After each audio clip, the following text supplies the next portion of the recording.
A lot of my students ask me, what's the difference between a comma and a semicolon? Well, they both perform somewhat similar functions, but they're very different. So let me give you an example. Let's say I say, for instance,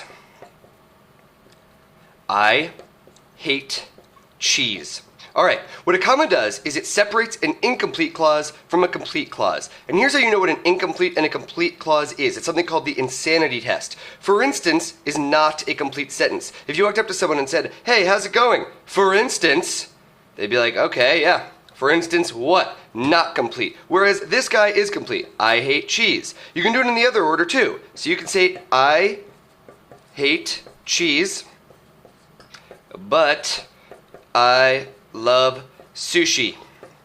Alright, well, if you walked up to someone and said, I hate cheese, you passed the sanity test. They might wonder why you are so hell-bent on talking about cheese all the time, but at the end of the day, it still makes sense. It's grammatically correct. What about, but I love sushi? Imagine going up to someone and saying, hey, but I love sushi. They'd be like, we weren't talking about sushi before, so you're nuts. Insanity test failed, not complete. And that's what commas do. Commas can do incomplete, comma, complete, or they can do complete, comma, incomplete. That's it. Now, what if you have a sentence that looks a little something like this?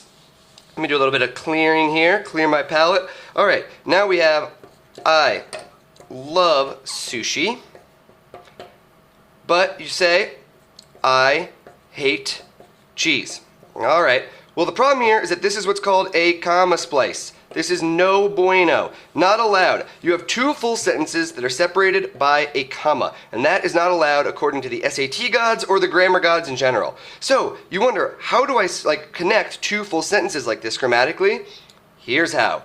With the semicolon. The job of the almighty semicolon is to complete two complete clauses together. It's when you have two very related ideas that are full sentence clauses like this and this, but that aren't separate enough to be their own sentences. I love sushi, I hate cheese. You're talking about foods that you like or that you hate. So just remember that commas have a very simple job. It is incomplete, complete, or it is complete, incomplete. And semicolons just have this job. Complete, complete. And you can never do a complete semicolon incomplete. And as long as you don't mix and match, you know exactly how to use commas and semicolons. So just don't get them twisted, and you're going to be good to go. Signing off.